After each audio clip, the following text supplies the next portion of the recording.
Olá, olá, bem-vindos a todos. Boa tarde. Boa tarde, mães, bem-vindas ao Enfrentando a Dislexia. Eu sou Caroline e ensino pais a ajudarem o seu filho a ler e escrever com diagnóstico de dislexia ou não. Como é que você tá, minha amiga? Tá bem? Tudo bem, graças a Deus. Estava contando que eu tinha te visto há uns 5 anos atrás. E você estava falando, super eloquente, mais que pregando do que falando sobre a dislexia, papapá, papá. E eu achei super interessante, eu não sabia que eu era disléxica. E eu vi algumas características, enquanto estava falando, eu me via, mas até aí, né? Falei, tudo bem. E depois disso, que eu vim saber do meu filho, as dificuldades dele, e fui saber do meu diagnóstico também. Aí eu falei, putz, aquele rapaz. E aí, procurando, né? Procurando informações, caí no Dyslexia Club e falei, é ele, aquele rapaz.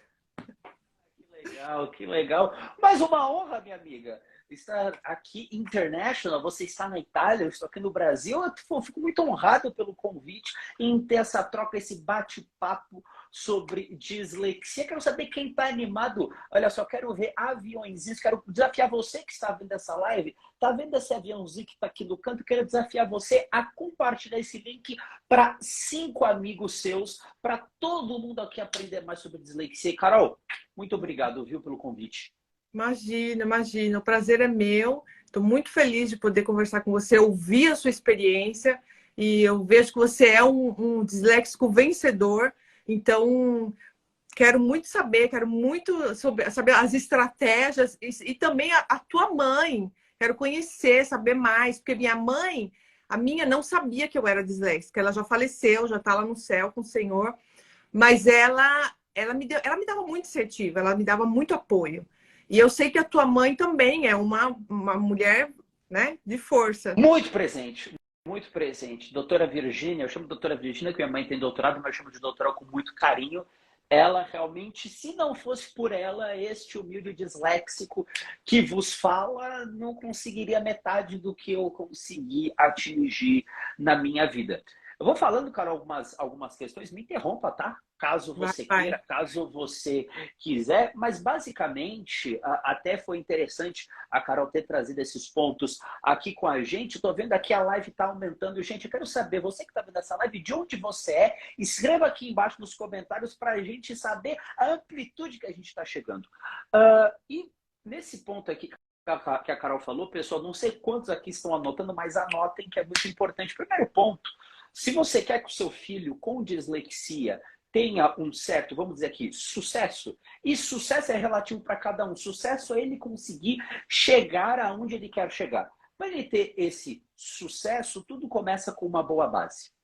E a boa base começa com, vamos dizer assim, um tripé. Começa com, sim, a família, começa com intervenções dentro de casa, com treinos dentro de casa, com a atenção da mãe, do pai e que caminhos eles podem fazer dentro de casa. Uma escola que dá apoio, uma escola que dá suporte, a escola que oferece recursos de inclusão e também, terceiro ponto, o próprio disléxico. Se o disléxico não enxergar-se a si mesmo como alguém capaz, como alguém apto, vai ser muito difícil ele conseguir vencer os desafios que ele precisa vencer. E até vou aqui, para esse ponto, vou até contar um breve relato. Por exemplo, quando eu recebi meu diagnóstico de dislexia aos 10 anos de idade. Com 15, eu atualizei o meu laudo. Pais, vocês não são obrigados a atualizar. Minha mãe quis atualizar, porque para saber como é que estava a progressão, como é que estava. Que a dislexia, uma vez disléxico, disléxico para sempre, mas a dislexia, ela pode ter graus. Grau severo, mais leve e tal, e vai mudando, progredindo de acordo com as intervenções. Com 15 anos, minha mãe atualizou. Deixa eu te Pode falar uma falar, minha amiga. coisa. Pode falar, minha amiga, por Aqui, favor, me aqui na interrompa. Itália, é obrigado fazer essa passagem, né? Saiu do Fundamental 1, Fundamental 2, tem que refazer o laudo. Saiu do Fundamental 2, vai para a escola média, refaz o laudo. Porque com a intervenção a criança vai adquirindo mais, vamos dizer assim, percepção das palavras, Sim. a decodificação vai ficando melhor, ela vai tendo mais entendimento da leitura, ela vai lendo melhor. Então, eles vão fazendo isso até chegar na faculdade, repete de novo o laudo, e aí na faculdade são outras adaptações, mas assim, aqui é obrigada a estar fazendo. A escola mesmo pede. A escola pede. Fala, você já atualizou? Meu filho, o ano que vem não, agora em setembro está indo para o colegial, né? A escola média. E a escola já me pediu, falou, você já atualizou? Eu falei, não, eu tô com um velho ainda. Ela falou, não, então em julho você atualiza, porque aqui começa a escola em setembro. Então, é uma coisa importante o Brasil começar a atualizar sempre, né? Nos ciclos, cada ciclo. E até, inclusive, esse ponto de atualização, porque o que tem nesse laudo? Tinha lá, eu recebi o diagnóstico até quando fiz, estava um robusto.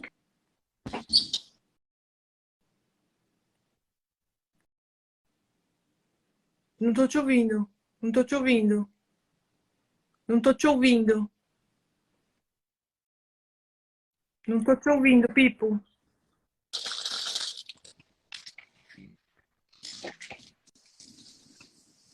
Não, não tô te ouvindo. Tinha um barulho de papel. Pronto?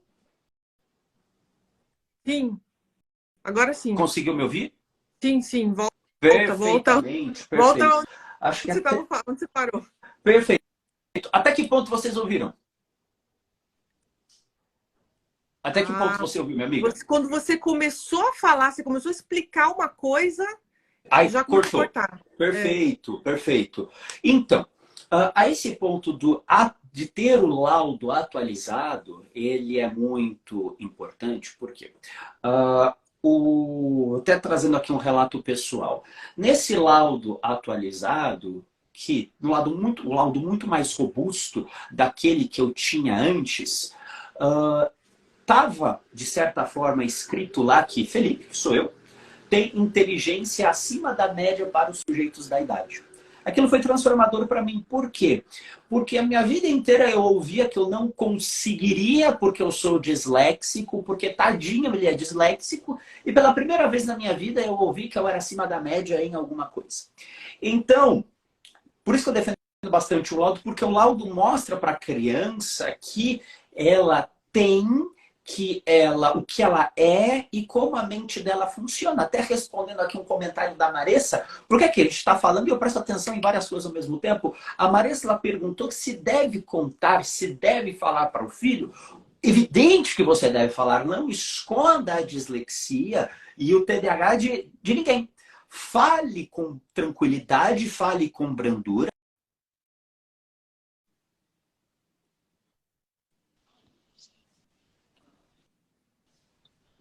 Ih, tá falhando de novo. Não precisa pensar floreios, não precisa fogos, não. Fale de uma forma tranquila. Por exemplo, meu filho, tem uma notícia para você. Agora nós sabemos como a sua mente funciona. A sua mente é uma mente que realmente aprende diferente. Mas você tem uma série de habilidades que as outras pessoas não têm, inclusive criatividade acima da média. Você só vai ter alguma certa dificuldade em algumas outras matérias, mas eu tô aqui para te ajudar. Pronto. Tranquilo. Sim. Entendeu? Não precisa ter um certo desafio ou um certo problema para lidar com a dislexia, porque é uma questão tranquila. E falando, por exemplo, da parte assim da minha mãe, que até a Carol levantou aqui umas certas atividades, eu estou pegando aqui os cadernos que eu tenho guardados comigo há mais de 20 anos. Eu estou hoje, estou com 29 anos, e eu aqui peguei alguns cadernos da minha época que minha mãe fazia comigo, tá? E sim, treino. Porque, meus amigos disléxicos, uma frase, até pais de disléxicos que estão me vendo aqui, uma frase para levar para a vida de vocês. Repetição com correção leva até a perfeição. Não tem como um disléxico ser bom em alguma coisa se ele faz pouco aquela coisa. Então aqui, eu vou aqui pegar, por exemplo, alguns cadernos que eu tinha do ano, aqui, ó, achei aqui, de 2000, tá espelhado, mas eu falo aqui, 2001. Eu tinha 7 anos de idade, no auge dos meus problemas, das minhas dificuldades de aprendizagem. Aqui, ó, 27/3/2001. E eu fazia, primeiro ponto, muita caligrafia. Pipo, você fez caligrafia? Fiz caligrafia. Pipo, eu odeio, meu filho odeia, mas funciona, tá? Porque além de eu ter da minha dislexia, eu tinha uma certa dificuldade também com a letra, vamos dizer assim, letra feia. E quando eu digo letra feia, uma de letra difícil de entender, difícil de passar uma mensagem. Então não precisa ser aquela letra super desenhada, mas uma letra possível de se passar uma mensagem. Então, eu tinha realmente uma letra muito difícil, entendeu? E olha só aqui, como é sempre bom valorizar o processo. Por isso que, por exemplo, o slogan do Dyslexia Club, que eu sempre falo nos vídeos, grandes disléxicos nunca desistem, que eu não estou falando que o grande disléxico chega até o destino final. O grande disléxico é aquele que não para, independentemente dos desafios que surgem. Por exemplo, aqui, ó. Minha mãe, conforme eu ia fazendo caderno de caligrafia, olha só, reforço positivo. Parabéns. Aqui, ó, outro ponto aqui, ó.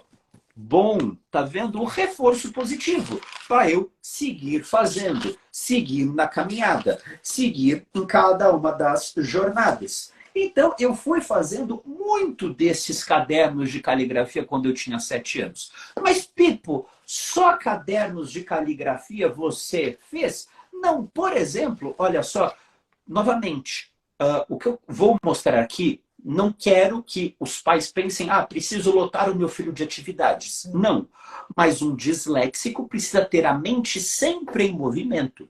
Por isso, adequem as atividades de acordo com a realidade. Se o seu filho precisa ler melhor, escrever melhor, pense em atividades lúdicas, pense em atividades que tragam uma certa noção de brincadeira ali, mas que ele esteja treinando. Por exemplo, olha só, aqui 2002, eu tinha 8 anos, tá? Aqui, ó, 1/7/2002, lição de férias. Pipo, você fazia lição de férias? Fazia. Mas como é que era essa lição de férias? Passatempo da Turma da Mônica. Entendeu? Muito bom. Sim. Aqui, minha mãe também, muito criativa, o que ela fazia? Ela pegava os gibis da Turma da Mônica, o último caderno, a última página que não tinha balão, minha mãe recortava e falava para mim, cria uma história. Então minha mãe fazia toda uma estratégia. Meu filho, você que gosta da Turma da Mônica, sempre gostei da Turma da Mônica, o que você acha de você criar uma história para a Turma da Mônica? Eu posso, mãe? Sim, você pode. Cria aí uma história para a Turma da Mônica. Tá bom, vou criar. Então, mas por onde eu começo? Tá? Porque o disléxico precisa trazer um aspecto concreto. Ele ainda não tem, apesar de ser muito criativo, se as ideias ficarem muito abstratas, você precisa trazer para a realidade. Então, minha mãe ancorava como? Na última página do gibi. Eis que ela, então, colocava, então, a atividade para eu escrever uma redação. Aí você pensa, eu escrevia. Aí, mais passatempo. O tempo foi passando e aqui, minha mãe, ainda no aspecto do lúdico, quero mostrar aqui outros esquemas aqui também. Minha mãe falava que, olha só, pinte e faça uma redação. Eu pintava e escrevia. Eu pintava, olha só, isso aí que eu não pintei, olha só, fiz meio certo. E escrevia. Aí vocês pensam, tá, mas, Pipo, a sua mãe corrigia os seus erros ortográficos? Porque é uma outra questão que os pais têm receio de, não vou corrigir os erros ortográficos do meu filho pode ficar traumatizado. Não. Você pode corrigir os erros ortográficos de um disléxico, apenas corrija com brandura, em amor e com calma. Não precisa ser algo tão difícil, algo tão tenso, algo tão complicado. Apenas escrevendo e pontuando aqui. Minha mãe sempre pontuou aqui, olha só, os errinhos que eu cometia, aqui, tá vendo? Em letra vermelha, minha mãe corrigia, mas corrigia em amor, corrigia com brandura, corrigia com calma. Tá? Então, pais de disléxicos que estão me vendo, você quer que o seu filho disléxico ele leia melhor? Primeiro ponto, ele te vê lendo? Esse é o primeiro ponto. Pais. Quando a gente fala em ensinar, o primeiro passo é ensinar através do exemplo. Você quer que o seu filho disléxico leia? Seja apaixonado por livros? Quantas vezes o seu filho já te pegou lendo alguma coisa? Entendeu? Não adianta você querer que o seu filho tenha um hábito que nem mesmo você tem este hábito. Não adianta que o seu filho queira comer comida saudável se você só come em fast food. Não adianta que o seu filho queira que o seu apresente chuchu para ele se você não come chuchu. Então, primeiro ponto, ensine através do exemplo. Na época que eu era criança, no auge das minhas dificuldades escolares, lá pelos meus 7, 8 anos, minha mãe inventou de fazer doutorado. Não sei como é que ela dava conta de tanta coisa, entendeu? Cuidava da casa, cuidava de mim, corrigia minha lição de casa, fazia tarefas extras comigo e escrevia a tese dela. Meu Deus. Não sei como ela deu conta. Aí, nesse ponto, um fato que também me lembra bastante, me chama bastante atenção, foi quando eu estava no meu quarto, o combinado era que eu estava no meu quarto, fazia a tarefa, depois de fazer a tarefa, eu passava para minha mãe corrigir. Então, depois que eu fazia a tarefa e passava para minha mãe corrigir, ela via, ajeitava alguns pontos e quando eu sempre abria o escritório da minha mãe, dava 2 toques, pedia licença, não chegava assim, ai, cheguei, não, dava 2 toques, licença, tal, abria. E eu lembro da cena da minha mãe com pilhas e pilhas e pilhas e pilhas de livros ao redor dela. Aí aquilo me deu um estalo. Um dia eu vou ler tanto quanto a minha mãe. Então, quando vocês pensam, pai, que vocês não estão sendo observados, vocês estão sendo observados por suas crianças.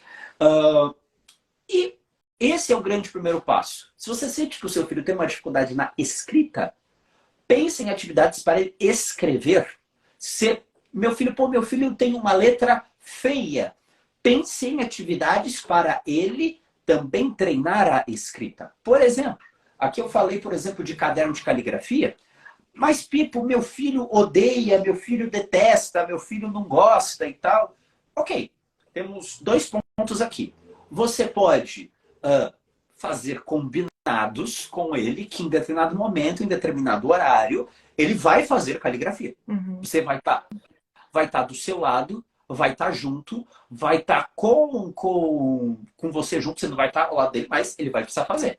Um outro lado você pode substituir, não substituir, mas compensar caderno de caligrafia com aulas de desenho ou atividades de desenho. Com a diferença que caligrafia vai ser mais pontual. Se ele treinar caligrafia todos os dias, lá por volta de mais ou menos uns 2, 3 meses, a letra dele já tende a ficar melhor.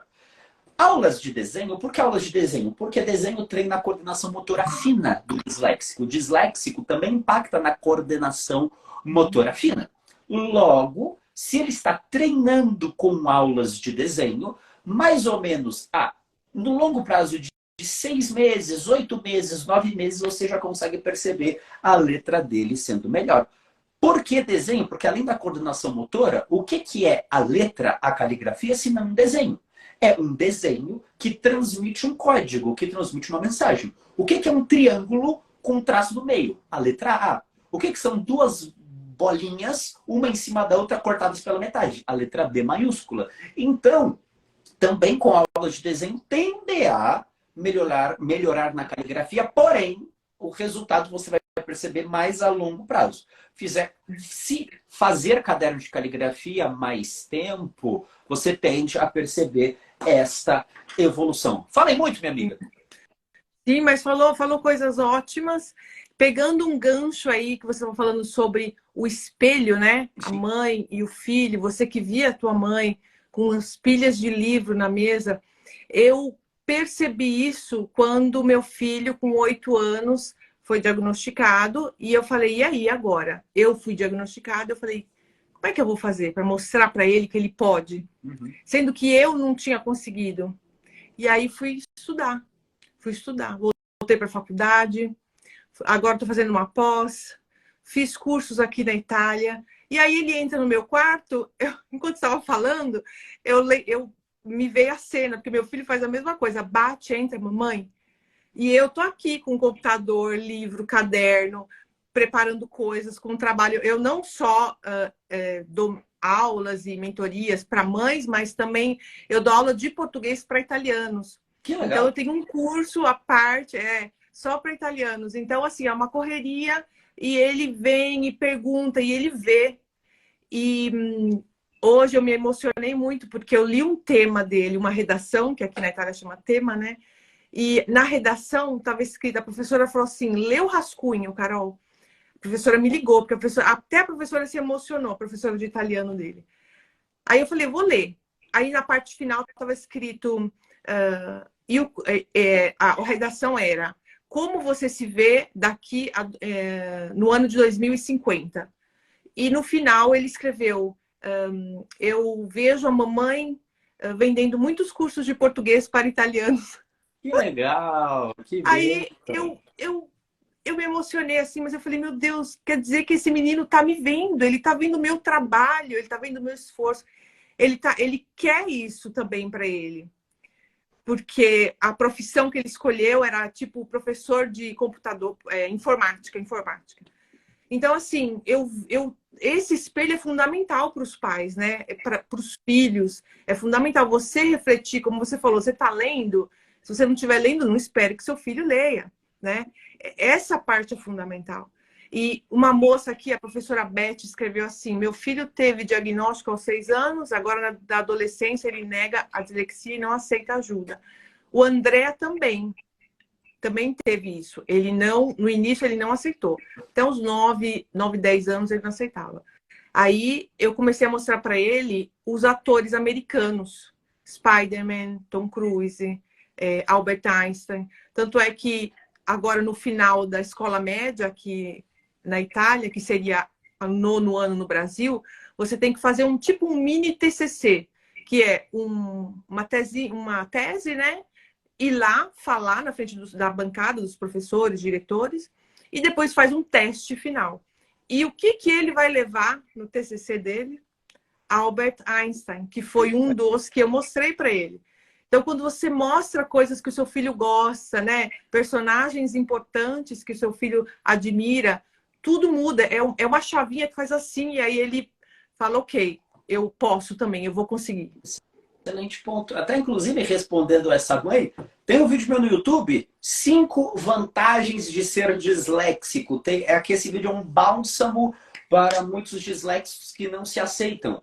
Eu sempre no Dyslexia Club, eu sempre busquei trazer um aspecto positivo, ou um aspecto que, ok, você tem dislexia, você não ela vai trazer uma dificuldade, mas não vai te trazer uma incapacidade. Então, mãe, dá uma olhada lá, 5 vantagens de ser disléxico. Depois daqui dessa live, fica aqui nessa live, não sai dessa live. Depois você vai lá no YouTube, 5 vantagens de ser disléxico e mostra pro seu filho. Depois conta aqui pra gente, conta pra Carol e conta pra mim como é que foi a experiência do seu filho. Legal. E Carol, me conta, uma questão aqui, vou trazer uma pergunta para você. Um desafio que os disléxicos têm se o disléxico já tem um desafio com a língua portuguesa, se ele vai aprender um novo idioma, aí já é um desafio ao quadrado.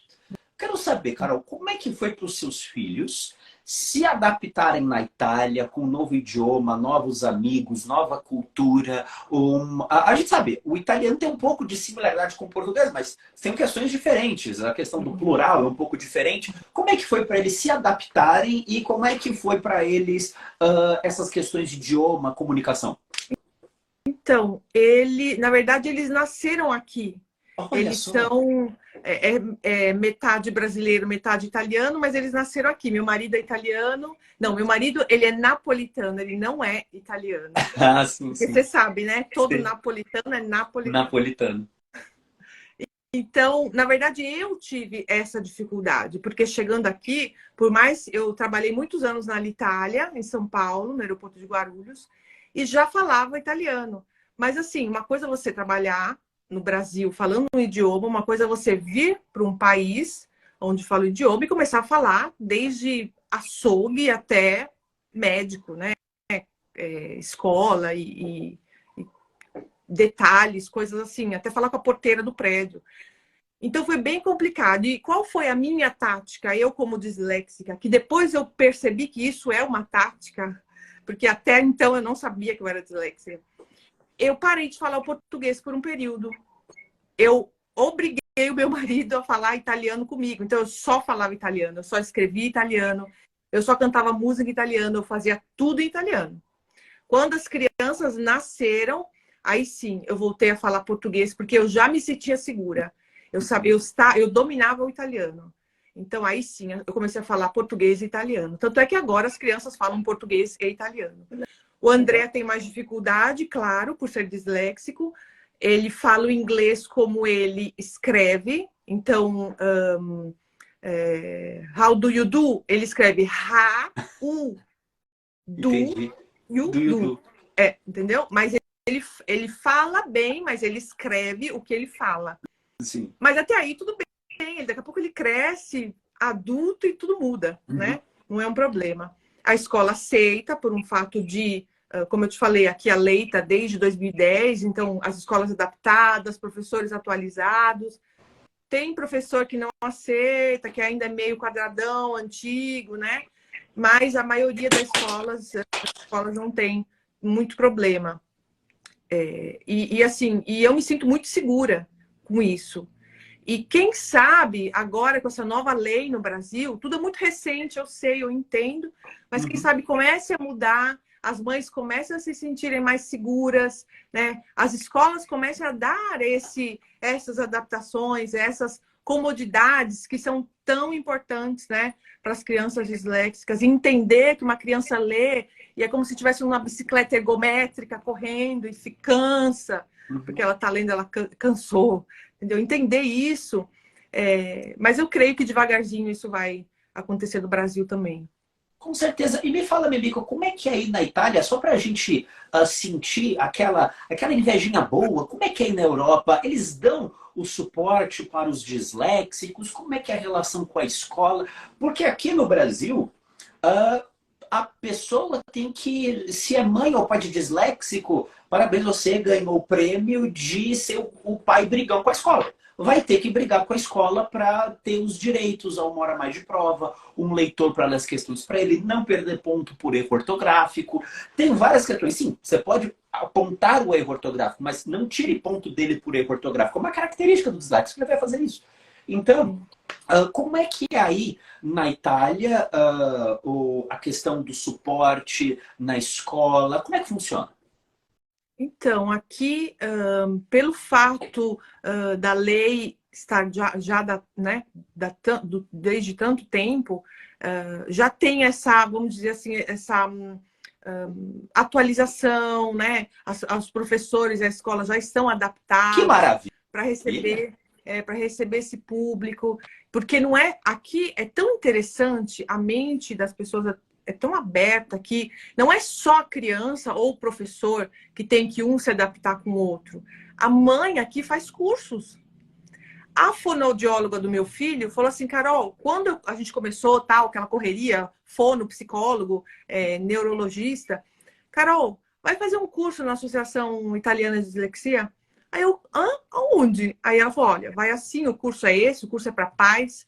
Depois que eu fiz o curso, agora você vai fazer o curso para tutor, você vai ser tutores de disléxico. Aí eu falei, ela falou, vai. Eu falei, não vou conseguir. Ela falou, vai. Fiz o curso. Assim, a mãe estuda mesmo. A mãe estuda para poder ajudar e acompanhar essa criança. Então, quando você estava falando da tua mãe, eu lembrava de mim, porque a mãe tem que estudar, a mãe tem que dar esse apoio.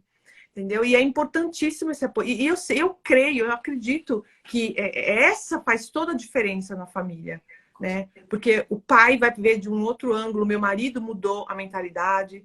No início, não. No início era, ai, pra quê? O menino não é louco. Vai no neurologista pra quê? Você tá ficando doida? Vai no psicólogo pra quê? Né? Então, assim, tudo muda, tudo acaba mudando, mas começando da família, né? Do pai e da mãe. A mãe se atualizando, para que essa criança tenha esse suporte, né? Uma vez que a mãe sabe como se locomover, o que fazer, qual é a lei, né? Quais são as adaptações, tudo muda. E aqui já, graças a Deus, aqui já tem todo esse suporte. Aqui um dia a gente chega lá. aqui um dia a gente chegar lá. E é um ponto muito importante, minha amiga, porque até desafio pais de disléxicos e mães de disléxicos que estão nos vendo a serem produtores de conteúdo desse tema. Porque quando você produz conteúdo, automaticamente quando você quer escrever sobre algo, você estuda aquilo, entendeu? Eu comecei a produzir conteúdo para o Dyslexia Club, que o Dyslexia Club foi meu projeto de TCC da faculdade. Eu montei o Dyslexia Club, que eu sou formado em publicidade e propaganda. A ideia do TCC era escolha uma marca e faça um plano de marketing de publicidade para a marca. E eu virei para o meu orientador e falei assim, orientador, eu posso fazer criar uma marca? Então, ao invés de fazer para a Coca-Cola que ela não vai aplicar, posso fazer para mim que eu vou botar em prática? Pode, entendeu? Até isso o disléxico inventa, porque nunca antes tinha acontecido isso. Não, Aí, aí eu montei, aí comecei em outubro, 30 de outubro de 2014, foi quando eu fiz a primeira publicação no Dyslexia Club. Então, olha só, a Carol está aqui, ela produz conteúdo sobre dislexia, porque ela tem cursos, mentorias para pais. E para atrair este público, para ser vista como mentora, ela precisa solucionar dores. E para solucionar dores, ela precisa entender quais são as dores e trazer o conhecimento, mostrar que ela é apta para isso. Da mesma forma, pais que estão nos vendo, produzam conteúdos. Para você ter uma ideia, até fiz um levantamento recente, páginas sobre TDAH estão aos montes. Tem muita página sobre TDAH. E tem muita mentoria sobre TDAH. Tem muito, o que é bom que tenha. Porque, olha só, porque a mesma pessoa que faz mentoria com a Carol pode fazer mentoria comigo. Isso é maravilhoso do nosso meio, porque não existe concorrência, existe congêneres. Então, quando um produz conteúdo, o mercado cresce. Entendeu? A forma aumenta, a forma vai crescendo. Então, quero desafiar disléxicos que estão me vendo, pais que estão me vendo, professores que estão vendo, produzam conteúdo sobre dislexia. Por que que a gente tem, por exemplo, leis sobre autismo, o que é bom que tenha, mais rápido sendo feitos? Ou TDAH, porque tem muita gente produzindo, tem muita gente fazendo aquilo. Ainda no meio de dislexia no Brasil, tem muito pouca página ainda sendo criada. Então, gente, criem páginas sobre dislexia, porque automaticamente, quando vocês criarem, vocês vão estar se atualizando, estudando e até uma das fórmulas que o meu lado aqui do meu mestrado em educação, que a gente aprende é ensinando outras pessoas. Então, aprendizagem ativa. Então, como que você aprende ensinando alguém? Como você aprende algum assunto? Dando seminários, ministrando palestras, ministrando mentorias, ministrando tal coisa. Então, automaticamente, mãe, você quer saber sobre tudo sobre dislexia com seu filho? Ensine alguém, produza conteúdo. Ou pode até ser uma questão interessante que envolve a família inteira. Entendeu? Ô filho, aprende ali a mexer no Canva, entendeu? Ó, seu filho vai estar aprendendo design gráfico. Ou, filho, faz um post ali sobre... Então, já vai estar envolvendo todo mundo em prol de uma causa. A sementinha da dislexia, do produzir conteúdo sobre dislexia, entrou no meu coração quando não tinha redes sociais ainda. Foi em 2004, eu tinha 10 anos, recebi o diagnóstico de dislexia. Aí eu fui pesquisar na internet, no Google antigo, arcaico, o que é dislexia. Dei um enter. Pá. Eis que eu me deparei com textos longos, letra pequena e linguagem excessivamente técnica. E eu sou disléxico. Ou seja, eu não entendi bulhufas do que eu tinha na minha cabeça. Então, falei assim, caraca, até estava aqui. Se um dia, quem sabe eu produzo conteúdo, esse conteúdo precisa ser um pouco mais fácil. E aquilo ficou incubado no meu coração tempos e tempos e tempos e tempos e tempos. Aí na faculdade eu aprendi uma coisa chamada mídias sociais, marketing digital, marketing de conteúdo, criação de blogs. O Dyslexia Club não começou como um canal no YouTube, começou com um blog. Eu escrevia texto longo no blog. Só que, por ser textos longos, que é uma mídia que te obriga a escrever muito, que é blog, eu me conectava muito com pais, não me conectava com os disléxicos? Eu falei, pô, preciso ir pro YouTube. Aí comecei a gravar vídeo no YouTube. Se você ver meu primeiro vídeo no YouTube, nossa, tava horroroso, não sabia falar na frente da câmera, não sabia gesticular, movimentar as mãos. Primeiro ponto é, o primeiro que a gente sempre faz, a gente sempre refina depois. Sim. E esse é um ponto. Quando o disléxico, até um insight para os próprios disléxicos, é que sempre quando você vai começar a fazer alguma coisa, você não vai ser bom naquilo. Você precisa ir persistindo, insistindo e não desistindo. Obviamente, fazendo algo que você gosta.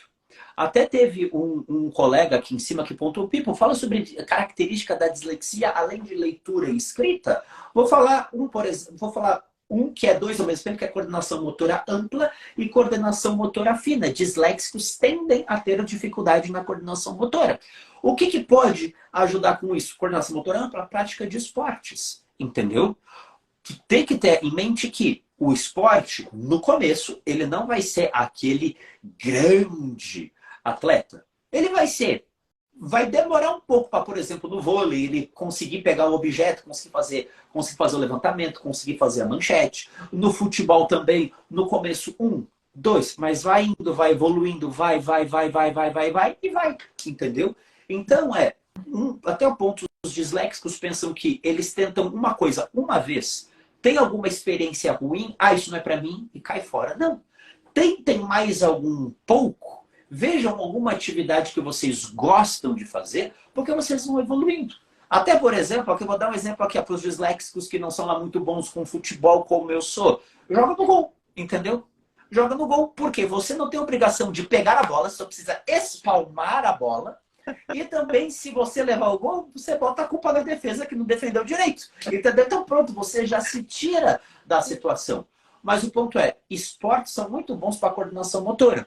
Coordenação motora fina, artes, pincel, massinha, enfim, brinquem com isso. Sei lá, tinha uma moda na época da minha mãe, que até se perdeu ao longo do tempo, mas é interessante voltar a fazer arte em ponto cruz. Quem não sabe o que é ponto cruz, fale com a avó de vocês, que ela vai saber o que é ponto cruz, que é basicamente você monta um quadro com linhas, agulhas e tal, você é capaz de montar um quadro.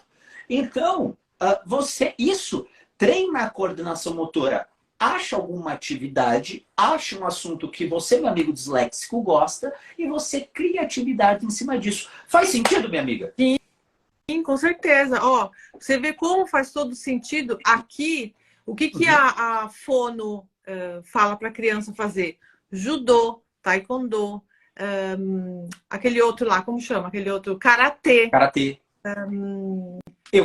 Tudo que é arte marcial. Eu fiz boxe durante 3 anos. Boxe, direita, esquerda. Tudo isso. E uma coisa interessantíssima, você falou do ponto cruz, né? Aqui eles falam para fazer tricô e crochê. Que legal. Meu filho, com 11 anos lá, que legal. Passando para coordenação, porque ele tem desortografia, a mão cansava, ele não queria escrever mais, então, e ele adorava. Aquelas borrachinhas que você faz as trancinhas, Sim. Bota a criança para fazer a borrachinha, e ali Sim. o dedinho vai trabalhando. Vai treinando. Olha, maravilhoso assim, o que você fala é o que faz você vê que a conexão, né, funciona, porque é isso mesmo. São etapas, são exercícios, são exemplos, tudo é um passo a passo que você tem que fazer para que essa criança consiga, para que esse jovem consiga chegar a ser um adulto que não tenha tanta dificuldade, porque você acaba sempre tendo dificuldade mesmo, né? A dislexia é a dislexia, então você sempre vai ter uma dificuldade. Um exemplo, quando eu fiquei sabendo da minha dislexia, eu acabei fazendo a intervenção, pouca coisa, porque aqui é tudo em italiano, eu fui alfabetizada no português. E aí, o que eu fiz? Eu me policiava muito com a vírgula, porque eu nunca pus vírgula na minha vida. E eu achava que porque eu era, né, uma burra e não botava vírgula porque eu era uma ignorante. Até falar, não, se eu sou disléxica, tem coisas que eu não vou conseguir. E, Caroline, paciência. Você tentou, você fez a intervenção, mas tem coisa que não vai dar. Uhum. Então, isso é interessante, né? Para que o disléxico não se culpe tanto. Exatamente, exatamente. É aquele ponto. O disléxico, ele precisa achar alguma atividade que ele treine, e se ele não for bem naquilo, tudo bem. Tranquilo. O disléxico, ele vai achar ao longo da vida dele algum ponto, o ponto de genialidade dele. Em algum momento. Como é que ele vai descobrir qual que é este ponto de genialidade dele? Vou traçar um paralelo. Sei lá, amigos que estão vendo aqui esta live. Qual que é o chocolate, qual que é o sorvete favorito de vocês? Escreva aqui nos comentários. Uns vão falar chocolate, outros vão falar pistache, entendeu? Carol, que está na Itália, não toma sorvete, toma gelato. É outra pegada que ela que aí na Itália. Como é que você descobre ou sabe qual é o seu sorvete favorito? Experimentando. Você experimentou vários e você então elegeu aquele que era o seu favorito. Da mesma coisa, alguma atividade. Faça atividades no seu tempo, na sua velocidade, e você vai descobrir aquela que mais conecta com você. Então, por exemplo, vai chegar um ponto sim, vai ter que fazer futebol, luta, tem aula de reforço, tem aula de artes, tem, sei lá, escotismo, trabalho voluntário na igreja e tal. Como é que eu me descobri professor? Porque eu dou aula desde os 17 anos de idade para a igreja ao qual eu sou membro. Então eu dou aula para criança. Por que eu sou assim meio doidão, gosto de gesticular? Porque eu, desde pequeno, eu precisei lidar com crianças pequenas. E a criança pequena não vai te olhar assim, esperando você tratar de um assunto teológico. Então você precisava trabalhar com brincadeiras assim. E isso treina, te refina e te aperfeiçoa. O que me ajudou também para falar bastante na frente da câmera. Então, como é que o seu filho vai ser bom em uma coisa? Experimentando, e ao longo do tempo ele vai descobrir aquilo que vai te chamar atenção. Você que é mãe de disléxico, provavelmente você já se deparou que, entre aspas, do nada, o seu filho dá uma frase, uma sacada, uma tirada, uma ideia, uma resposta sofisticada que você pensa: de onde ele tirou isso? De onde saiu isso? Essa insight é muito comum para nós disléxicos, porque é como a nossa mente funciona. Quando você não pensa que o disléxico está olhando, está olhando. Quando você não pensa que o disléxico está aprendendo, está aprendendo. Então, ele mantendo essa mente sempre ativa, vai aumentando o repertório dele. Então, o que os pais de disléxicos, eu sinto que eles precisam se preocupar, ou preocupar talvez seja uma palavra ruim, mas precisam estar atentos, é como eu posso ampliar o repertório do meu filho. Pô, o meu filho, sei lá, gosta de Pokémon, gosta de anime, gosta de alguma temática. Perfeito. Como é que você pode pegar esse tema que ele gosta? Jamais diga para o seu filho: esse tema não é nada, isso não é nada. Não, não faça isso. Aproveite este momento, este assunto que você descobriu que o seu filho gosta de algo e transforme isso em algo pedagógico. Minha mãe transformava isso em atividades para mim. Então, por exemplo, sei lá, lançou agora o Hogwarts Legacy. Estou fazendo um monte de propaganda de um monte de videogame. Hogwarts Legacy, que passa-se no universo do Harry Potter. Se o seu filho está jogando esse jogo, é uma boa sacada para você mostrar para ele o universo, por exemplo, do Harry Potter. Este box que está aqui no cantinho é o box do Harry Potter. Li o Harry Potter inteiro. E eu sou disléxico. Se eu li, você também consegue ler. Então, aproveite estas sacadas para transformar no universo pedagógico. Tudo pode ser transformado em conhecimento. Tudo pode ser transformado. Minha mãe, por exemplo, pegava... Antigamente tinha uma promoção do Guaraná Caçulinha, que vinha uma Pokébola do Pokémon em cima do Guaraná. Então minha mãe pegava, vou aprender matemática aqui. Então, olha só, pegava 3 miniaturas de Pokémon, olha só, 3 vezes 5 dá quanto? Entendeu? E transformava aquilo. Agora entendi multiplicação, que multiplicação não é soma, eu estou multiplicando. Eu fazer aquele 5 vezes 3 é 5, 3 vezes aquele 5, então é 5, 5 e 5. Então, no final, dá 15. entendeu? Você tangibiliza o universo do conhecimento. A gente entende sim, sabe que os pais estão numa correria tremenda, os pais têm que trabalhar fora, trabalha em casa, trabalha tal coisa. Mas, se eu quero trazer uma frase de impacto não se preocupe tanto em dar um grande presente para o seu filho, sabe? Materialmente falando, seja você, mãe e pai, o principal presente que o seu filho recebeu. Porque eu digo, o videogame caro que você acabou de comprar para ele, ano que vem vai ter outro. No outro ano vai ter outro. No outro ano vai ter outro. Entendeu? Mas aquele momento em que você, por exemplo, fez uma macarronada à mão, entendeu?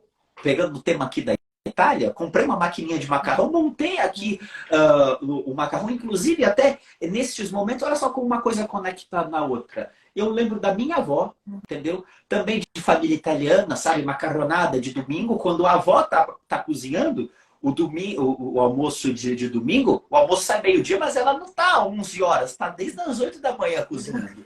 Então, eu lembro da minha avó, olha como uma coisa se conecta, eu lembrei da minha avó, fazendo a macarronada, tá? Ela fazia farinha, colocava um montinho de farinha, fazia o buraquinho no meio, quebrava 2 ovos, amassava e fazia a bolotinha. Deixava descansando, depois passava 2 vezes no rolo, 2, 4 vezes, não lembro a quantidade, depois, ok, deixou bem fininho, e depois passa de novo. Isto, o que passou lá na minha avó, olha como o repertório é importante. O que eu via lá na minha avó quando eu era pequeno, foi quando eu pedi minha esposa em casamento. Eu pedi minha esposa em casamento fazendo o jantar de quando eu a pedi em casamento. A gente fez uma macarronada, eu fiz macarronada, ela fez, vamos fazer aqui uma macarronada, vamos fazer aqui a ceia, porque foi na virada de ano.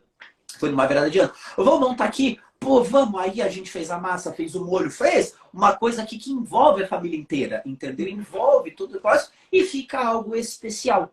Talvez eu não lembre do videogame que eu joguei, tipo, semana passada, mas eu lembro da minha avó que colocou uma semente no meu coração que lá na frente foi importante para mim. E olha só, cozinhar, atividades manuais, entendeu? Coordenação motora fina. Tudo pode ser transformado em algo pedagógico, em uma atividade pedagógica. Basta querer ter um olhar. Os pais são um dos principais educadores dos filhos. Não é o professor. O professor muda todo ano. O professor que está este ano com seu filho não vai ser... Seu filho pode pegar um grande carinho por ele. Lembro de professores que transformaram a minha vida, mas o professor muda a cada ano. Aquele professor talvez não seja o mesmo professor do seu filho ano que vem, mas você está lá todo ano, 24 horas por dia. Entendeu? Do lado dele. Então, os pais precisam ter esse olhar de educador. Precisa ter um olhar pedagógico em conseguir... Meu filho gosta disso. Legal. Então, por exemplo... tempo foi passando, com 12 anos comecei a gostar bastante do assunto de futebol. Sabe, conversar sobre futebol, tal coisa, meu time do Santos tá mal das pernas. Paciência. Mas eu comecei a gostar desse assunto de futebol. Minha mãe vendo, deixa eu ver se eu tenho aqui fácil. Não achei. Eu tenho livros contando a história das Copas do Mundo. Porque minha mãe vendo meu tema, meu interesse sobre futebol, gostava sobre futebol, brigava, ficava triste quando o time perdia e tal coisa e tal. Ficava, pô, ai, triste, que saco, perdeu. Mas aí, minha mãe viu, pô, ele gosta desse assunto. Minha mãe pegava, então, assim, olha, sabia que no seu time teve um cara chamado Pelé? Só foi o rei do futebol? Pô, sabia não, tá aqui um livro sobre a história dele, lê aí. Pá, pá, pá, pá, pá, pá, pá, pá, pá, pá. Sabia que teve outro cara na Argentina, tá, chamado Maradona, que também jogava bem? Não, não come não. Tá, eu li, pá, pá, pá, pá, pá, pá, pá. Entendeu? Me fala uma coisa, esse papapá, você tinha 12 anos. 12 para 13 anos, mas você sim. Lia rápido assim? Não lia lia... rápido. O que eu digo papapá é no sentido que eu devorava. Me alimentava daquilo. Eu gostava de ler aquilo. Eu não lia rápido, até hoje não leio rápido. Por exemplo, box do Harry Potter, eu li em mais ou menos 1 ano e meio, 2 anos. Entendeu? O box inteiro. Lendo um pouquinho todos os dias. Se você lê com constância e consistência, é que a gente sempre vê no final, nossa, lê o box inteiro. Mas eu lia pelo menos 2 a 3 páginas todos os dias. Pá, pá, Ok. pá, pá. Constância. Outro livro que eu li inteiro também, por exemplo, eu li a Bíblia inteira, de Gênesis até Apocalipse. Como? Um capítulo por dia. E um capítulo na Bíblia são capítulos curtinhos, entendeu? Então, um capítulo todos os dias. Pá, pá, pá, pá. E às vezes um capítulo é tipo, não sei nem o que, em 10, 15 minutos. Às vezes eu lia até mais, porque eu precisava entender. Às vezes tinha lá o Antigo Testamento, às vezes meio um pouco denso. Relia mais vezes, mas um pouco todos os dias. Então, o combinado que você pode fazer com o seu filho é, acha um assunto que ele gosta, pega, aproveita isso, um tema que envolva leitura. Eu falo, meu filho, agora é o horário de leitura, combinados. Tenha combinados com o seu filho. Um ponto que é, os pais tem 2 extremos que eu vejo dos pais.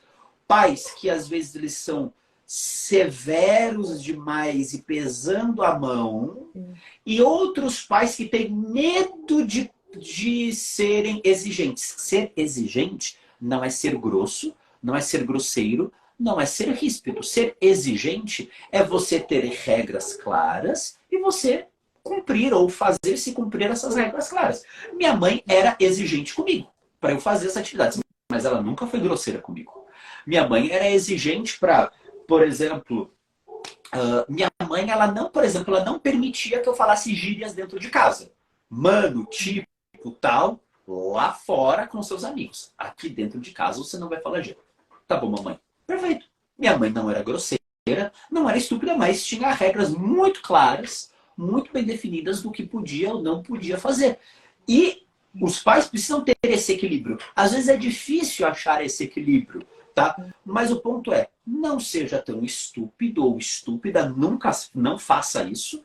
Também não seja medo de impor limites ou ter regras. Uma casa precisa de regras, empresas precisam de regras, escolas têm regras, a vida em sociedade tem regras. Se eu estou numa feira, eu não posso pegar o produto que eu quero e sair correndo. Não posso fazer isso. A vida tem regras. Então, Né? tenha regras claras, tenha combinados, sim. E é tipo, e é um momento muito importante, meu filho. Aconteceu tal fato, aconteceu tal coisa, vamos traçar um combinado? Por exemplo, até pais passam por um desafio, que é, por exemplo, pô, meu filho, ele não faz a tarefa de casa, ele espera eu fazer a tarefa com ele. Ou eu tô cansada, passo 9 horas no trabalho, quando eu chego em casa, a tarefa não está feita, não está nada feito, meu filho. Cabe o quê? Um combinado. Sim. Filho, olha só. Assim, ó, como eu faria com meu filho tranquilamente? É o que eu vou falar aqui para vocês, pais, se vocês passam por isso. Meu filho, isso que papai vai fazer lição de casa com você mais uma vez, tá? Mas vamos fazer um combinado? Quando eu chegar, eu quero apenas corrigir. Porque assim como eu tenho que dar atenção para você, eu tenho que dar atenção para o seu irmão, eu tenho que dar atenção para a mamãe, eu tenho que dar atenção para casa, entendeu? Eu tenho que, olha só a louça lá, papai também trabalha aqui em casa, tá? E vamos fazer assim, papai vai fazer com você mais uma vez.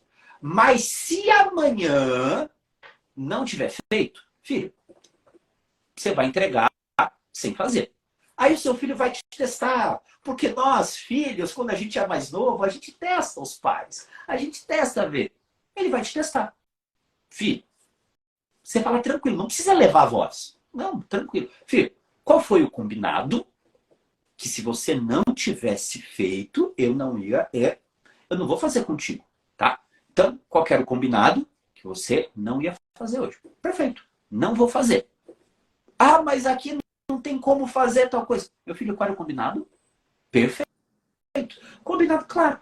Entendeu? Nunca depois o seu filho ele vai deixar uma tarefa ou acumular só para você fazer com ele. Combinados, você percebe, na minha fala eu não fui grosseiro, eu não fui estúpido, não fui mal educado.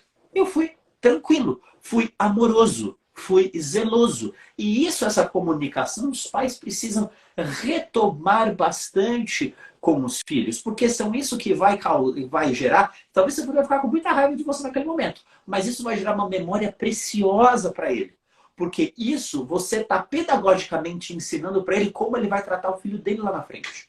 Como ele vai ensinar o filho dele lá na frente. Pode falar, meu amigo. deixa eu te falar uma coisa. Eu prezo muito pela organização. Sim. Sem organização, eu fico perdida. Então, Sim. eu percebi que com essa organização, mas organização de tudo, Pipo, desde quando eu acordo até a hora Sim. que eu vou dormir, passo a passo, horário, escrevo na agenda, a minha agenda aqui, ó, passo a passo, tudo, nos mínimos detalhes, ó, as coisas de hoje, Que legal, que legal. tudo. E aí, o que eu faço com o meu filho? Esse seu plano é legal. Olha o que eu faço, porque a gente pode juntar os dois planos. Com certeza. Quando ele tinha mais dificuldade na leitura, eu fazia isso. Falava, ó, vai fazer sua lição para dar autonomia para ele, né? Vai fazer a lição, depois mamãe vem e corrige. O que você não conseguir ler, o que tiver estranho, o que você leu e não entendeu, você deixa de lado, que depois mamãe faz com você. Aí ele fala, eu tenho trigêmeos, não te falei, né? Eu tenho trigêmeos. Que legal. Então são 2 meninos e uma menina. Então eu tinha que ver a lição de todo mundo. Tem a casa para limpar, tem o meu marido, tem o meu trabalho, né? Então é muita coisa. Aí quando ele terminava, ele vinha, mamãe, terminei. Falei, ok, então deixa eu ver. E aí eu via o que ele não conseguia ler, eu lia. Legal. Entendeu agora? Ah, entendi. Então, aí ele fazia. Mas esse combinado que você falou, com muita organização, passo a passo, além de ter os trigêmeos, né, o fato de eu ter que adaptar as coisas, organizar bem, como eu falo, quando você não pode substituir coisas, eu tenho que fazer aquilo, porque se eu deixar para amanhã, eu vou acumular. Então, isso foi fundamental na minha vida, para eu poder ter uma vida vencedora, para mostrar para ele que ele também vai ser vencedor. Então, a gente faz assim, com as lições, com os trabalhos de casa, com o que ele tem. Hoje ele está com 14 anos, ele faz tudo sozinho. Eu quero ajudar. Essa e organização, ele fala, não, mamãe. Essa organização que você falou foi incrível, fenomenal. Para você ter ideia, minha mãe, ela, quando eu estava na minha fase escolar, ela me ajudava não, ela montava para mim, por exemplo, uma pasta para cada matéria, eu tinha um caderno para cada matéria, ela batia a agenda comigo para me ajudar a ter essa organização. Talvez no começo seja difícil para o disléxico entender o que é a organização, como a Carol falou, pessoal, veja, com 14 anos, então, ou seja, dos 7, mais ou menos a fase escolar, 6, 7 anos, até os 14, ela precisou estar ali, está em cima. Pipo, meu filho tem 15, meu filho tem 16. Ainda não tem essa autonomia. Tudo bem. Cada disléxico é único, entendeu? No meu caso, por exemplo, minha mãe precisou me acompanhar assim, um pouco mais de perto até os 17 anos. Ela só largou a mão quando eu entrei na faculdade. Porque, teoricamente, como era o assunto que eu gostava, eu fiz um curso por gosto, então eu meio que me virava ali, entendeu? Então, pais, realmente, esse ponto de organização, inclusive, vai ser muito bom para lá na frente, na autonomia dele. O disléxico não vai saber se organizar. Você fala assim, filho, você precisa se organizar. Como? De que forma? De que maneira? A Carol, com agenda. O meu, peguei com agenda eletrônica. Mas precisa de alguma coisa. Nem que seja, sei lá, compra um quadro e faz post-it na parede, entendeu? Até um esquema legal, entendeu? Pega uma cartolina, separa nos dias da semana, olha só como envolve a família. Separa nos dias da semana e bota post-it, entendeu? Bota no quadro assim, ó, pá, entendeu? Bota na parede, pá, entendeu? Então, esses são pontos muito importantes. E eu quero saber, Carol, aqui do seu filho, como é que é? Um ponto é que uns pais também me vêm com a dúvida, por exemplo, você tem 3 e um é disléxico, certo? Como é que é, por exemplo, os irmãos com ele? Ajudam ele? Por exemplo, você já pegou seu filho em algum momento de negação assim, pô, meu irmão é tão bom nisso, eu não consigo, ou minha irmã faz tão melhor isso e eu não consigo. Nessas situações, como é que em casa você lidou com isso, que às vezes a pressão da comparação o próprio disléxico coloca na mente dele? Como é que você trabalhou essa pressão da comparação que às vezes o seu filho se colocava? Então, a gente usou 2, vamos dizer assim, pilares. Uhum. Um é que a nota da prova a nota do trabalho, a nota do tema, que é a redação, não vale nada. O que vale é o que ele entendeu. Você entendeu o que você escreveu? Você entendeu o que você escreveu na prova? Você lembra do que você escreveu na prova? Sim, mamãe, entendi. Ok. Tirou 9, tirou 10, tirou 6, tirou 5, não importa. E isso é um acordo meu e do meu marido. Então, às vezes, um vem, ai, mamãe, tirei 7, tirei 9. Minha filha é super inteligente. Minha filha, assim, eu me realizo com a minha filha, porque ela só tira 10. Uma leitora, assim, ela come livros. Eu não tenho ideia, assim, da onde essa menina saiu. E Andrea, antes tinha muita dificuldade. Para ler um livro era tipo um ano. Sim. E agora não, agora melhorou, agora tudo mudou. Mas ainda tem as suas dificuldades. Então, o primeiro pilar é nota, não existe. Boletim, quando chega, eu olho, beleza. Ai, mamãe, tá brava comigo porque eu tirei 5? Tipo o irmãozinho, né, que não tem direito. Não. Você entendeu por que você tirou 5? Você se aplicou? É, sim. Um mês que vem, um semestre que vem, você vai se aplicar melhor? Sim, sim, sim, sim, sim. Vamos estudar então juntos, se você quiser? Sim, sim, sim. Então tá bom. Esse foi o primeiro. Porque eu sofri muito quando eu era pequena. Entendeu? Eu repeti muito de ano, eu tirava muita nota baixa. E era sempre, por quê? Tal, estuda mais, menina, preguiçosa, burra, papapá, papapá. Então, eu sofri muito. Então, eu, descobrindo o fato do André, tendo trigêmeos, combinei com meu marido, então a gente faz isso daqui, que é nota não existe. E o segundo pilar é não fazer comparação. Nunca comparar um com o outro. Nunca. Então, você é bom, minha filha é boa na leitura? Perfeito. Marcello é bom na leitura, ele é leitura fotográfica. Ele lê uma vez e lembra que nem uma cabeça de computador. André é bom no manual. Olha aqui, ó. Deixa eu pegar aqui para você. André é bom no manual, ó.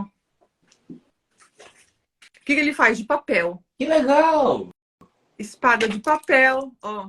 Que legal! Que maravilha. Uma cesta de basquete de papel.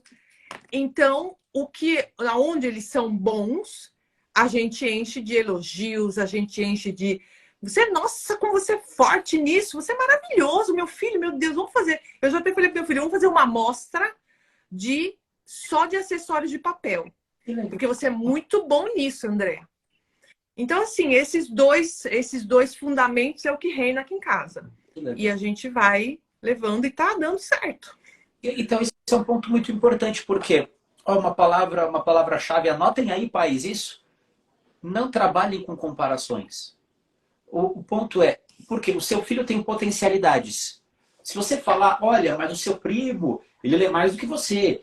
Seu irmão faz tal coisa, seu irmão faz tal coisa. Não, não, não. Isso é colocar uma pressão muito grande em cima dele, que você vai, implicitamente, você está falando assim, não importa quem você seja, eu quero que você seja igual a outra pessoa. Entendeu? Implicitamente você está passando isso. Então, cada um, perceba, ela tem 3 filhos e cada um tem genialidades diferentes, personalidades diferentes, que os transformam como únicos, pessoas únicas. E cabe aos pais enaltecerem pontos que enaltecer os pontos que precisam ser enaltecidos. Treinar aquilo que precisa ser treinado, mas se der, por exemplo, despontar em alguma área, faça festa. Como minha mãe fazia aqui, reforço positivo, porque o reforço positivo que você der, pai ou mãe, ele vai se sentir seguro para dar o próximo desafio. E o próximo desafio. E o próximo desafio. Por exemplo, esses origamis ou essas atividades com papel que ele fazia, teve em algum momento que ele fez o primeiro. E ele recebeu um elogio tremendo. Falei, pô, vou testar outras coisas. Vou testar outras técnicas. Vou testar outras habilidades. Talvez, às vezes nem conscientemente, mas inconscientemente. Falei, pô, eu quero fazer uma coisa encantadora ou transmitir a mesma experiência que eu transmiti com aquele. E sempre foi o inédito, e vai indo, vai testando, e sempre vai evoluindo.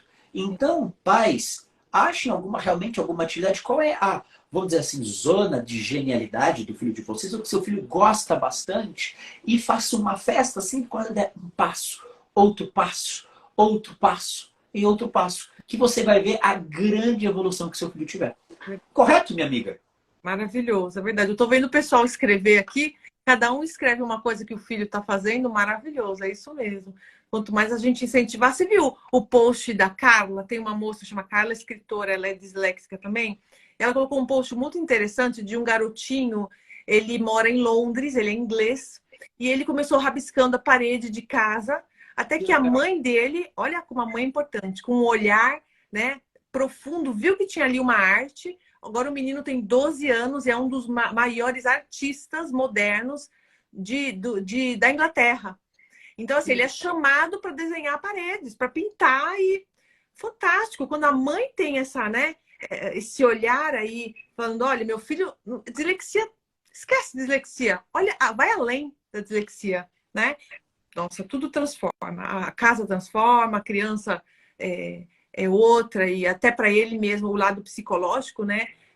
Para o disléxico é tão importante quando você tem essa autoestima elevada, quando você tem esse. Você sabe que sua mãe, né, vai te apoiar. Nossa, isso é fantástico. Você pode ir para qualquer lugar, você pode mudar de escola, você pode não ter amigos, porque aqui, você tem sua mãe que está te apoiando, que você tem a sua família que está ali, que é a tua, como é que fala? O teu apoio, né? Que você vai para qualquer lugar.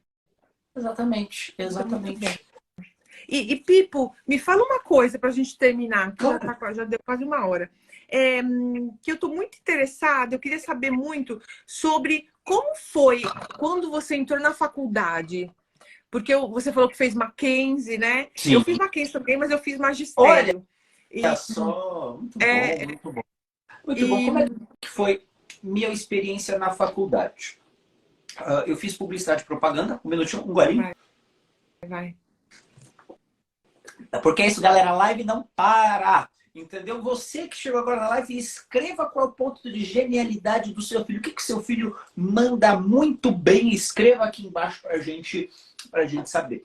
No Mackenzie, vem alguns caminhos de como eu trabalhei, eu sobrevivi ao universo acadêmico. Independentemente do qual curso você escolha, sempre tem uma fase muito mais densa academicamente falando. Que você precisa ler muito artigo científico, você precisa ler muito livro, fazer fichamento, escrever artigo, ler artigo. Principalmente nos primeiro, segundo, até terceiro semestre de qualquer curso. É mais ou menos assim. E depois, se você vai para uma parte mais prática, isso é para qualquer área. Não pense que, por exemplo, educação física você não vai ter que ler bastante ou só vai fazer atividade física. Não, você vai ter que ler bastante. É cada osso desse tamanho que tem uns nomes gigantescos, entendeu? Várias coisas. Então, ponto muito importante. Como é que foi o meu cotidiano na faculdade? E a gente sabe que o mundo universitário, eu gosto de falar desse tempo, que o mundo universitário tem muitos convites às pessoas, aos jovens, para fazerem coisas, enfim, lá não muito... que os pais não aprovariam, entendeu? Como é que eu fazia? Na faculdade, eu já tinha em mente que eu precisava de mais tempo para eu aprender qualquer coisa. E como eu precisava de mais tempo, o que é que eu fazia? Eu criava mais tempo. De que forma? Eu acordava mais cedo todos os dias para poder estudar. Então, por exemplo, no início do meu curso, eu fiz até o quarto semestre era à tarde que eu fazia. Minto, até o terceiro semestre era no período da tarde que eu fazia, da 1 até às 6 horas. O que eu fazia? Eu acordava às 5 da manhã, todos os dias, para eu poder estudar. De sábado, eu me permitia dormir um pouco mais, acordava às 6h30, para eu poder estudar. Uau. Então, novamente, repetição com correção leva à perfeição. Eu não falo isso distante, eu falo isso porque eu fiz na minha própria vida. Eu empiricamente testei comigo mesmo esse jeito. Então, se tinha um artigo denso sobre, sei lá, técnicas avançadas de marketing, ou um artigo sobre semiótica, semiologia, teoria da comunicação, e são assuntos acadêmicos densos, eu acordava às 5 horas da manhã e eu fazia resumos. Então, aprendizagem ativa. Então, por exemplo, chegasse num tema que eu não entendia, eu ia lá no YouTube, via alguma palestra, documentário ou TED Talk sobre aquele tema, para eu poder assimilar o conteúdo, assimilar a informação, ia lá, fazia resumos, fichamentos e tal coisa. Acho que não teve nenhum outro aluno da publicidade que escreveu tanto quanto eu escrevia, porque eu precisava guardar aquele conteúdo. E os meus resumos eram resumos, por exemplo, imagéticos, era puxa a seta aqui, puxa a seta ali. Até um outro assunto que eu vou trazer em futuros vídeos é sobre mapas mentais. Eu fazia muito mapa mental de muito tempo. Então, como é que eu sobrevivi à faculdade? Não indo, sendo muito honesto, eu fiz 4 anos de faculdade, não fui nenhuma vez para boteco de faculdade. Então, disléxicos que estão me vendo, se você quer ter sucesso acadêmico, seja seletivo com as suas amizades, entendeu? Você é a média das pessoas que você mais convive.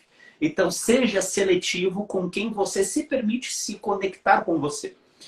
Então, o cara do bar não fui. Eu não sei jogar truco. Ah, Pipo, você passou pela universidade sem saber jogar truco? Eu não sei jogar truco. Porque eu nunca estive no boteco, nunca estive no bar, nunca estive fazendo esse tipo de atividade. Porque eu sabia que eu queria estar pronto para os melhores estágios, eu queria estar pronto para as melhores atividades, eu queria estar pronto para as melhores oportunidades. E quando a oportunidade surge, o cara não vai contratar o cara do boteco, o cara vai contratar você se você está pronto. Então, depois que até para você ter uma ideia, eu fui o primeiro cara da minha turma que conseguiu estágio. Consegui estágio no segundo semestre da faculdade. Meu primeiro estágio foi no próprio Mackenzie, na TV Mackenzie.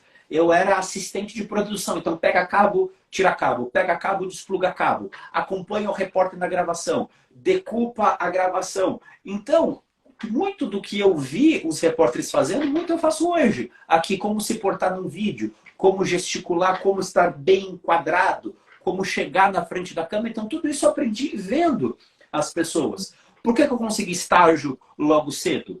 Porque na universidade o professor via que meus trabalhos eram diferentes. Mesmo que eu não tirasse as melhores notas, as pessoas veem que você é o que mais se esforça. As pessoas veem que você é o que mais se empenha. O professor vê, caraca, Felipe, na época eu não tinha apelido de Pipo ainda. Caraca, Felipe, o seu caderno tá completo, hein? Eu falei, então, professor, porque eu chegava, professor, não entendi essa matéria aqui, professor, olha só, fiz aqui um resumo do fim de semana, pá, pá, pá, pá, pá. Eu não entendi esse ponto. O que sei lá, Durkheim falou que tem a ver com a Escola de Chicago de Comunicação conecta aqui? Aí ele olhava assim, Felipe, vira aqui. Você escreveu tudo isso? Eu falei, escrevi. Então, Durkheim falou papapá, então isso já chama a atenção. Seja você, meu amigo disléxico, você quer ter sucesso acadêmico, seja você o melhor amigo dos seus professores. Então, o professor, ele quer, para ele pontuar no Lattes, você precisa saber disso, para ele pontuar no Lattes, ele precisa escrever artigo científico, ele precisa ter grupo de estudo, ele precisa ter tudo isso. Eu, sabendo disso, falei, galera, ô professor, o que você acha da gente ter um grupo de estudo de, sei lá, marketing político? Entendeu? Eu inventava as coisas assim. Pô, bora, o que você acha, professor, da gente escrever artigo junto, publicar artigo e tal? Eu assim, pô, mas não tem gente, ô Felipe, não tem problema, professor. Se eu arranjar essas pessoas, você vira nosso orientador? Perfeito, ir atrás. Pá. Por que eu falava com aquele professor? Porque eu sabia que o professor tinha contato com agências de publicidade lá de fora. Então, meu amigo disléxico, tem que se mexer, entrar em movimento. Quando você entra em movimento, alguma coisa acontece. Alguma coisa surge, alguma coisa, quando você literalmente se arrisca, controladamente se arrisca, obviamente, não estou falando para você, pô, tem medo de altura, pula de paraquedas. Não, mas você controladamente se arrisca e você é seletivo no que você faz, você se envolve com o que a universidade tem a oferecer, você tem destaque. Resultado disso, porque é realmente muito esforço. Não é fácil acordar 5 horas da manhã todos os dias. Mas eu acordei para eu poder aprender. Depois, quando eu mudei de turno, porque eu consegui um outro estágio, eu fui para o período da noite. Período da noite, mas a mesma coisa. Eu chegava tarde em casa, saía cedo para o trabalho, mesma coisa. Eu tinha uma rotina que eu me colocava de estudo. De todos os dias eu estava com alguma coisa na mão para poder aprender. nessas sacadas, então, por exemplo, eu, com tudo isso, eu fui vice-presidente da comissão de formatura, que a galera via, pô, o People que mais trabalha, era vice-presidente da comissão de formatura. Então, disléxicos que estão me vendo, sejam da comissão de formatura, porque dica, você não paga a festa, entendeu? Então, ó, seja da comissão de formatura, ou porque você está trabalhando, entendeu? Seja da comissão de formatura, eu tinha grupo de pesquisa, eu era o braço direito de 3, 4 professores para fazer, eu estava em vários grupos de pesquisa diferentes, publiquei artigo, enfim, eu me envolvia de verdade com o meio universitário e eu não ia para bar. Porque aquilo não me deixava pronto, porque eu sabia que uma hora a mais que eu estivesse lá era uma hora a menos que eu estaria me preparando para qualquer coisa. E quando a oportunidade surgisse, eu não estaria pronto. É quase como, por exemplo, você, meu amigo disléxico, por exemplo, falar um novo idioma, a gente sabe que é importante, entendeu? Mas a gente posterga, posterga, posterga, posterga, posterga, posterga, posterga. Aí, do nada, na sua empresa, você tem uma promoção em que só é promovido quem fala o idioma e você não fala. Puxa, eu deveria ter estudado. Então, você não espera a oportunidade de chegar para você estar pronto. Esteja sempre treinando, esteja vivendo como se fosse aquele filme do Rocky Balboa, sempre treinando, sempre evoluindo. Isso eu estou falando para disléxicos aqui, ó, 17 mais, 18 mais, tá? Tenha você, meu amigo disléxico, o que vai te travar não é a dislexia, o que vai te travar é os limites que você coloca na sua mente, tá? Até a última história, desculpa, minha amiga, prolongando, e lá na Itália, quase 3 horas da manhã, desculpa, minha amiga, até fazer uma comparação, até minha mãe, a gente brinca mesmo que ela fazia, ó, prestem atenção para não ser mal interpretado, ela fazia castigos criativos comigo. Quando eu não ia bem em alguma matéria, minha mãe ia lá na banca de jornal, porque não tinha os canais do YouTube que a gente via, pegava o semanário da TV, ou seja, no horário tal vai passar o quê? Era um treco desse tamanho. Ela abria, pesquisava e falou assim, meu filho, na TV Cultura, no horário tal, vai passar um documentário da matéria que você não foi bem. Assiste e me conta o que você aprendeu.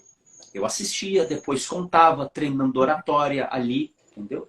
E um desses documentários eu vi sobre os criadores de elefantes lá do norte da África. O que é bem interessante porque elefante é um bicho forte, consegue virar carro, derrubar árvore, porém os criadores de elefante, eles, para prender o animal, não tem jaula. Jaula não prende aquele bicho. É apenas uma corda amarrada no tornozelo dele.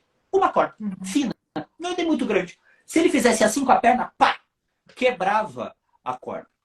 Mas, como é que ele prende? Como é que o elefante fica travado com isso? Porque quando o elefante é um elefante bebê, eu vi no documentário, ele é tirado da mãe, quando ele é pequeno, sem força, amarram ele com correntes e correntes com pregos, ou seja, machuca, a pele dele não é tão forte. Quando ele tenta se libertar, ele não consegue, está lá travado. Quando ele cresce, só troca uma corrente por uma corda. O que está travando o elefante são as amarras que estão na cabeça dele. Muitas vezes nós, e meu amigo disléxico que está me vendo, você é como esse elefante. Tem um grande potencial, tem uma grande criatividade, tem uma grande força interna, porém, você ouviu a vida inteira que você não conseguiria, que você não podia, que você era incapaz, que você era menos, pressão da comparação o tempo todo.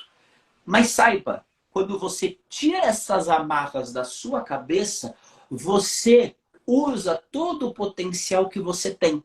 Trazendo ainda, comparando isso ainda à minha história, na universidade, resumo, depois de toda essa sequência, meu TCC, tem até um certificado, como foi reconhecido como um dos melhores TCCs do curso de publicidade de 2015.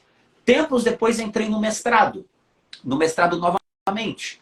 Mesma pegada, aquilo que eu já testei, validei, vi que funcionava, a mesma pegada. Acordava cedo para estudar, escrevia artigo, me envolvia com tudo. Meu mestrado, nota máxima no mestrado, nota não define nada, mas aquilo foi um bom orgulho, porque aquele garoto que tirava 4 e 5 lá atrás, quando tinha 7 anos de idade, é o mesmo garoto que lá no mestrado tirou nota A em todas as matérias do mestrado, que lá no mestrado tirou o conceito máximo, que onde eu fiz mestrado não é de 0 a 10, é conceito. É reprovado, aprovado, aprovado com louvor e distinção. Meu mestrado, minha dissertação foi aprovado com louvor e distinção. E minha temática foi sobre dislexia, ativismo digital na dislexia. Então, pontos, meus amigos disléxicos, é que a vivência de páginas como a nossa, da Carol, da minha, a gente sim estudou muito para poder falar aquilo que a gente fala. Mas a gente tem um tempero especial que a gente viveu aquilo. Entendeu? A Carol sabe falar com mãe de disléxico? Sim.